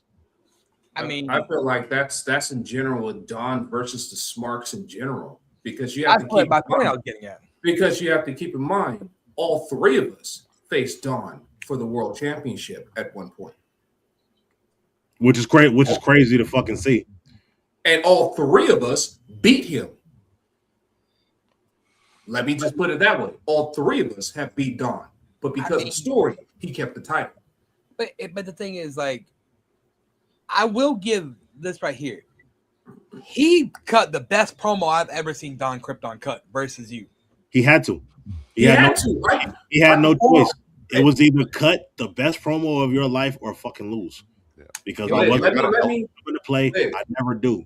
The normal Don Krypton promos, the normal ones, where he just does that boring, monotone bullshit and then does his laugh a couple of times and that's it, shows whatever title he's defending at the time. Like, that shit works a lot of places against a lot of people. But there's people that shit don't work against, and I'm one of those people. He knew he had to cut something completely different, something off the wall, and he did that. I will definitely give him that. I'll give Don Krypton his fucking kudos. There are a lot of people that say I beat him, but I give him his flowers. He definitely fucking beat me in my eyes. I get it. He had to do the most to get it done. But let me give you an alley-oop on that sense, okay? So before Don faced Lit, Don faced me. Yeah. And I punched him dead in his motherfucking mouth. Because of all the shit that I said was factual. Everything I say, every promo I will ever say will be factual. I will never spew a lie because either I have seen it or was involved in it. Because like I said, I'm everywhere but nowhere. I punched him in the mouth and I downgraded the world championship on purpose to force Don to cut the greatest promo in his life. Period. Let me just give a precursor before the Lit Fuse match with Don, because that's what happened. How do y'all feel about his match that just happened with Ramboa? Like, there was a lot of controversy. Predictable as fuck. There was no controversy behind that. Don won. Ramboa cut a not so great fucking promo. It looked like my promo against Don. Well, what I meant by that, not the same level of showmanship. Well, what I meant by that is, like, people are saying that Don talked about his family and stuff like that, but I'm just over here like, that's BWO though. That's what they don't care over there. Who they, what? Yeah, they do that over there. Exactly. I want to point do that over there. I want to point something out though. A lot of people they don't understand this. If you bring it in your promos, you bring it over onto the live shows, especially like this show or like EMP Overcharged. You guys are in Overcharged. Say you're in character, so that becomes canon to your character. What you say there, what you bring on there, that is canon now. And now I can assault you with that. That part. So you've got to be careful. If you don't want your personal brought into it, people can come at me personally all they want. That shit don't affect me. I've risen above that shit years ago because I got enough shit going on in my life that drama fueled bullshit, that that shit don't phase. So it's like, if you don't want someone coming at you with personal shit, keep it off the airwaves. That is Right. You're gonna always have the fucking The lit fuses of the world. you're always gonna have the smooth brained motherfuckers that go into your FB profile and dig up shit. You're always gonna have that. But for those that cry and say, "Oh, you're using my personal shit," it'd be like me bringing up your relationship with Allison Black. Yeah. Because you and her have made this into canon on screen, in promos as well as on your shows. See, So and the you thing can't is, cry when someone digs at you over that Well, relationship. whenever I fucking say bullshit about it, you know me, I don't give a fuck. She's the one that takes it more personal. You do though. Damn, calling me I'm out. not- I'm- Stop it. You had one Hey, job. hey, You not to hey. do that. Hey, she just got That's back, what man. You ain't gonna get none, man. I Just wasn't shut You up. doing cut off. it You bad cut way. off. Anyway. No, but what I'm saying is, if you don't want your personal shit brought up, keep it off the airwaves. It's the smartest thing to do. I mean, and then at the same time, like, Tyler, I don't want you, or TMX, I don't want you to say we're not trying to talk to you too. Like with you, like people say that you are, you've had your problems where, like, the stuff with you and Havoc, you know what I'm saying? That's always a big topic that comes with you too. You've told me how, like, if you and her, that y'all are really good friends, stuff like that. But you gotta understand how people present that other ways, because you don't know what she's saying to other people. So I don't know personally what goes on in your DMs. I don't care. It ain't my business. But I want you to understand that whenever you're like in chats, okay, and every time Havoc talks, it's like you never talk until she says something. You know what I'm saying? That's what starts those kind of things where it's like, there's people in this game that take that like, oh, hey, this right here. And that's not me calling nobody out here on the stream, guys. I'm just trying to, like, okay, so Lit, you don't know much about Havoc really, but you kind of do. But you know what I'm saying? Like, people like Tyler has been known for coming off creepy, which it's thing. But like, for instance, like, if you were inside looking out, okay, like you kind of are now. If you see TMX only talking whenever Havoc says something, wouldn't that kind of give you a flag? It depends. That could be their characters. It could be. I don't know until they make that known. Like that could be part of their character dynamic. The same way the Bashams were to what's her name, the Dominatrix. I don't remember her name, but I know y'all remember it. Yeah. These motherfuckers was in leather masks and shit like that. Like, right. You don't know the dynamics of their character vibe, and until they give it to us. So right. It could be that. So I'm gonna reserve judgment. Well, like, I wasn't like checking, but I was just trying to teach, TMX a little bit here. Like, now that you're stepping into other places outside, like SWA and stuff, and like smaller places, you have to think about how people are gonna, when that gets brought up. You know what I mean? Right. That's what I want you to think about, because I don't want, this momentum you got going right now. I don't want, like, you start getting some like foundation, someone brings something like that up, and then you're like, oh, I can't do this. You know what I mean? Someone's getting feedback. You just got to be able to read the room. Someone's getting feedback on their mic again. Tyler, fix your headset again, Tyler. Yeah, I just, like, I want TMX to be able to get out there and, actually see what it's like. I don't know why his mic's doing that. See, a lot of people don't understand me, and I say this all the time. I give any motherfucker credit, and why I give them credit is because it takes a lot for a lot of people to go and put their phone up and hit record and have others judge them. It takes a lot. A lot of people, they have that mental blockage, or their mental health isn't the strongest. So it takes a lot for them to hit that fucking record button. So I give them all credit. The thing is, a lot of people think just because they hit that record button, their shit's golden. If you're not learning, and if you're not trying to learn, you're never going to better yourself. So TMX, You keep trying, you keep on pushing yourself to do better, and guaranteed you're going to start feeling better about yourself, especially when you start getting more and more compliments for the work you do. Like that goes for anyone out there. I can be a hard ass and I can be a bully at times because when I'm friends with someone, I'm going to pick on them a little bit because that's love. But when I'm giving you advice, when I am talking shit like this, it's just because I want to see you push yourself harder.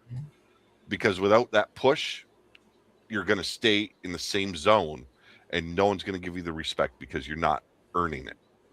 That's facts. That's 100% fact. And that's like, this is one of the reasons why people are like, oh, why are you interviewing TMX? You know, I think that because, you know, I want to showcase, you know, people that don't really get showcased that much, that are actually trying and they're listening.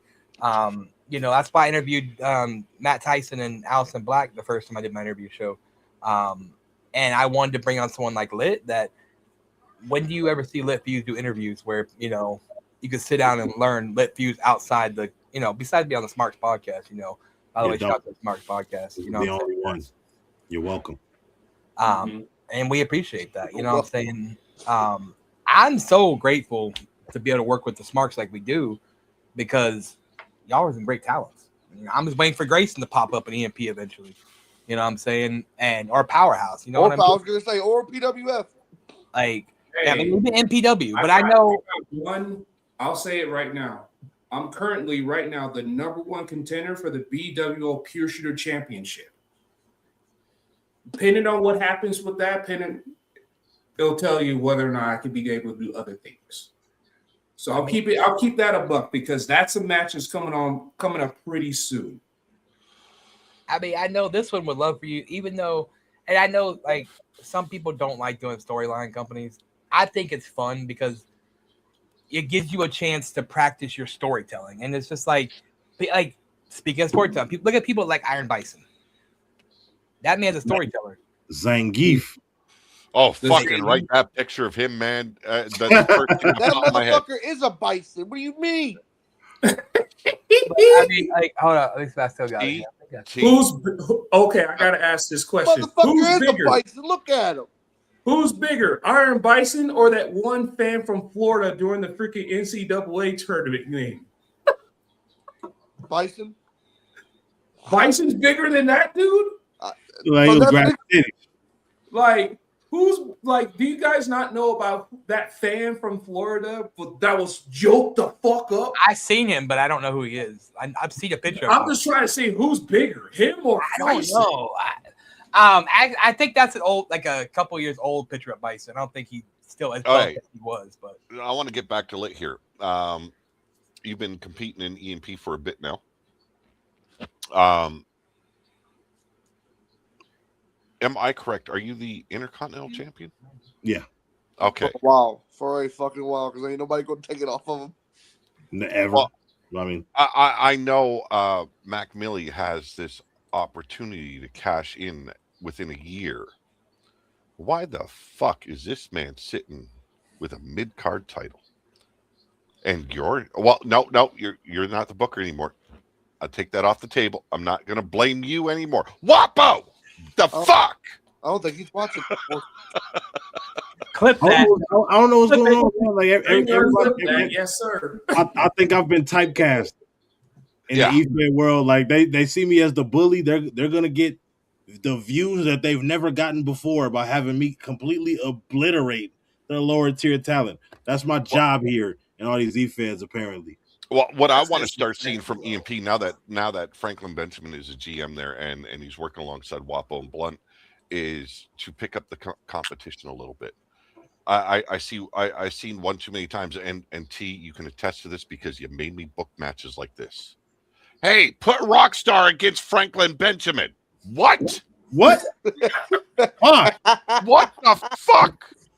This isn't fucking fair. Like you. That was because that was a whole fucking story, Pete. Fuck you. I don't fucking care.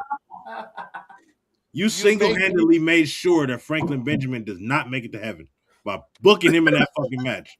And anybody you book in the match after that. there's a bigger story than what that Flip. promo was, and people don't even realize it.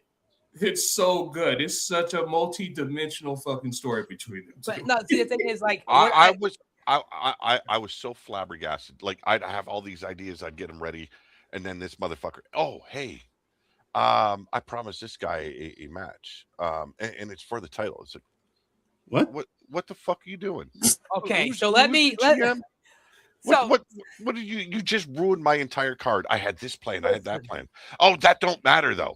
You know, we got to have Johnny Rockstar face Franklin Benjamin, and we got to have Ed Coop for the upteenth time taking on the Intercontinental Champion. We know he's going to lose, but you know what? He's been struggling, so we want to make him happy. Well, how are you going to make him happy when he's torn apart, limb from limb, by the champion? Appreciate it. Can I say something on that, Mordecai? You know what that's called? It's called enhancement talent. But Well, okay, y'all no, about to enhance the shit out of me with this Intercontinental title so much that I'm just gonna name it. I'm gonna rename it myself the Infinity title, and I'm gonna hold it for infinity days. so Now, I don't mean anything I say to competitors on a personal level. This is me just being an asshole. But there are some people, like I was trying to set it up in EMP divisions. They had enough of the roster to do it. Okay, these guys, I'll use Team X as an example. He's new to the company, or at least newly returned. Matt Sipes or Tyson, pretty new. Okay, you guys fit in that overcharged division. Ed Coop fits in that overcharged division. He's struggling. So give them hope. They got a title to look forward. They've got equal competition. Same with the U.S. title. Why do you think I went with BBG to get him a shot at that United States Championship? Because he was at that level, and I knew he could do good work there. And then you get a motherfucking owner just breathing down your neck. Hey, I got to tell you this. I booked so-and-so in a match. Okay, well, I'll scrap this match. And I promised someone else a match. Okay, I got to scrap that match. You're left with one match to book, and this motherfucker has put on a show where it's all these little Dweebs. mid-tier competitors being slaughtered by everyone. That's not good. That's not good booking. Vince McMahon did it. Vince McMahon did it. I shit on you to teach you. So here's the thing: since Wapo's taken over and what he's doing with Frankie and with Blunt, stepping up and doing what he's doing, I think EMP's come a great place. And I don't see EMP as I agree fully with you, Wapo. I fully agree. I don't see there's a certain title as like when we say the world title, I don't even see it as like the top title now because you got Lit Fuse as your IC champion. Like, I'm just saying, like, you know what? They want to keep you in that level. Make yourself the Macho Man to Hulk Hogan. Because when the Macho Man was the Intercontinental Championship, everyone wanted the IC title more than they wanted the world. Everybody's gonna want this title. They're gonna see what I do to my opponents. This is just a start. Every promo I make is better than the last one. So every promo upcoming, anybody you put in my way, anybody you put in front of me, it's gonna be worse than the last person that I did, and the last person before that, and the last person before that. I mean, you got this title is gonna be something people want. I'm just saying. Let's look at Overcharge. The world champion isn't even booked. Where the fuck is he at? Doesn't matter. I'm the world champion, the Intercontinental champion of the world. That's me. I mean, you got the U.S. champion. Like, that doesn't matter. I don't know who's all in the chamber. I really don't until I'm Gabe. Hey, here's the videos. Put this. Okay, he sucks too. Like, who the fuck is the United States champion? Nobody right now. AJ trash. I said nobody. I said nobody knows before y'all could think to say that it was AJ. Then, I mean, nobody knows. It's just like your network champion until Allison gets it back. I mean, you got some. Watch your mouth. Fucking broken ice cream machine. Fucking watch your mouth. Here, fucking holding. Hey, that title's defended on every brand. What if I won it? I mean, then you go to every brand. What the fuck does that mean? So I get to beat up people on every brand? Yeah. Oh, Yes. Hey, that would make me so sad. hey, Rick. Isn't that what we thought the AEW Unified Championship should have been? Yeah. I should have been AEW Unified Championship champion. I'd have done a better job than anybody that has held that shit, which is only Okada. Exactly. Well, So if that's what if the network championship is that, then fuck. I'll take Well, it. I know You're going for it. I know EMP wants to do something similar, but AWE has an inter-promotional invitational championship title. And I will be contacting, once we have a champion crowned, I will be contacting either EMP, I will be contacting Foundation or VPW and saying, you pick your best man, your most trusted man, the one that's going to bring the biggest fight. And my champion will have to defend that invitational championship against a different promotion. EMP. Do we even have to fucking take a poll? no. There is no poll. It's me contacting the owner, the GM. Oh no, whoever. I'm talking to the owner of the network Oh. right now. Is there even a poll that's even needed or No, necessary? me and Wobble are gonna put you there. You already know that. I mean, you already know. I figured. Oh, okay, I got it wrong. You guys are doing a network title. I figured. I am doing a promoverse title. Yeah, ours is I'll have both of those soon enough. Don't worry.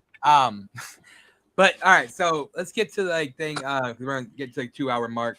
TMX, I'm gonna give you the floor. I'm gonna mute everybody while he talks because his mic picks up our mics for some reason. But TMX, I want you to get your final thoughts on your interview, and then I'm gonna get to everybody else. Well, it has definitely been a pleasure to be a part of this interview. This is going to be a wild ride throughout the rest of the year for 2026, and being one half of the tag team champions in the EMP, and then now going after the global title in MPW. This is going to be a wild year for myself. This has been a great career for me. I've been doing this since 2013, and this is actually the best damn year I've ever had so far.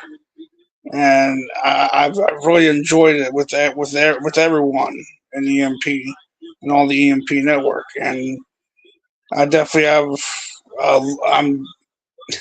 I ain't stopping. I'm going to keep on going. Whenever I want a match, I'm ready to do a promo. I'm definitely ready. So I mean, it's been great so far, and I can't wait to see what comes next. I appreciate it, Tyler. All right, Pete, you want to give a shout out to AWE? Ladies and gentlemen, Friday night at 10, 11 p.m. I can't fucking remember. My brain is smooth right now. Okay, I've had 4 of these, and I'm feeling good. So, but we're going live. AWE. It is Friday, Fight Night at the Apex. We're going to continue on with round 4 of Ascension to crown our World Heavyweight Champion. And to let everyone know, Monday begins the refurbishing of the world title. So that way, when the champion is crowned, he gets a proper championship title. Just received the light heavyweight title on my doorstep this morning. It's not what I expected, but you know what? It's a start. Come next year, we're revamping all the titles, but this is a good start for this year. Looking to grow. So if you know anyone that wants to get involved, make sure you connect them with me. And man, these aren't fantasy belts. These are belts that will travel the world. What I'm going to have everyone do when they win the title, I want you to get a white Sharpie. I want you to sign the back of it, because the lineage I want to travel with the belt. That's what's up. I like that. All right, great. So AWE will have 3 titles. It will be the World Heavyweight, the World Light Heavyweight, and then the interpromotional title, the Invitational Championship title. So that is a standing. Fuck tag teams, because this is a one-man crew, and you got to Damn fight right. and scratch and claw your way to be the number one. All right, Grayson. Man, shout out to everybody that checked out today on the EMP network. You know, shout out to Lit God, shout out to TMX being our special guest of today, and me being his special co-host and shit. I would love it. I'm everywhere but nowhere. Check me out on Facebook and IG at Grayson Lee 2007, where you can check out my graphics, check out all my art. You can also check out me being on the show called Being Blunt with Jay Biggs, where I'm the co-host of the show on Saturday mornings from 8 to 10 a.m. Pacific Standard Time. You can check me out there. And y'all have a good night. All right. Okay. Go ahead, Pete. If he's got a link to that channel, please have it sent in my direction so I can subscribe and get involved. Gotcha. Okay. Gotcha. Yes, sir. Tyson. T, thank you for having me. Short notice. Everybody check out this Thursday is the returning show of PWF. It is a 6-match card, one of the biggest that we're going to have, the only biggest that we're going to have of the year. Everybody's booked, action-packed, good fucking promos. Check out EMP Network every other Wednesdays, every other Saturdays. Just fucking a lot of fucking production is getting thrown out, and people are working their asses off, and people need to watch the fucking product to learn everything there is to learn about promos. That's all I got. And the Lit God. Yes, sir. Yes, sir. It has been a vibe being here with y'all today, man. I'm not gonna lie to you. I love this shit. I'm used to entertaining my fans. It was a pleasant change of scenery to actually be able to engage y'all. And I'm just glad everybody showed up, everybody that subscribed for the episode, everybody that's been here long term. Shout out to y'all. Shout out to the EMP Network. Shout out to PWF. I am the GM over there. And if y'all want to come over there and promo, then come over there and do y'all thing. But make sure you give your all, because if not, you will have to fucking see the Lit God in a fucking match, and that is a promise. But yeah, man, shout out to Smart Psychology Podcast, my brethren, Grayson Lee up there, that other fucking smart that be doing the shit he be doing. But yeah, shout out to him, I guess. Y'all can find us on YouTube, Facebook, Instagram, any place that you get your podcast. You can find us there. Look up the YouTube, get the link tree, get the different names for the different platforms. But yeah, like I said, it's been all love. Shout out to Matt T and Christine for having me. Shout out to Matt Tyson for believing in me and thinking that I should be the GM of his show. Shout out to Morty. You know what I'm saying? You do your thing, and I love what it is that you do. Shout out Grayson, like I said, my brethren. Shout out to TMX. Man, you gave a hell of a fucking fight, and I goddamn respect you for it. Believe that. All right. Christine? Yes, of course. NPW is going to be having their pay-per-view, Lethal Lockdown, Triple Cage. That is coming up here Sunday night. And next Sunday. And be on the lookout for NPW. We're Storyline Fed. Check us out. We're under the EMP Network. And yeah, yours. Yeah, if you look at the QR code over there, guys, that's the EMP Network's link tree. All of our social medias are on every platform. Make sure you check that out. If you don't subscribe. Make sure you out AWE. It's Pillar to Post, right? Yes, Pillar to Post 77. Yep, and then Smart Psychology. So yeah, I mean, show love. And to clue all you motherfuckers out there in, the reason why it's called Pillar to Post is because you all can't keep it out of your mouth. You listen to a lot of these promos, and they're going to take their opponent pillar to post. They always shouting me out. Yo, can I shout out somebody? That's how you fucking get free promo. Hey, can I shout out something real quick? Hey. I want to thank the Revoltards for playing my promo right now as they live and talking shit about me while we're live. I want to thank them for keeping my name in their mouth. I love Hashtag. unhinged shit. I love unhinged shit. Shout out to them for fucking playing all our shit, and it just Hell gives us yeah. more views. But yeah, and check out VPW, guys. Check out AWE. Check out Foundation, WGP. The list goes on. Show love to the eFed World Promoverse, and we will see you guys Thursday. Well, sorry, Thursday. Tuesday for Frankie B's podcast, Smarks and Super Kicks, whatever he calls it. Oh, Smart. Yeah, what he said. What's he called? Smarks and Spider. Marks, and Super Kick. That's what it is. Yeah. Him and Wimpo, and One of yeah. y'all better clip that. Yeah.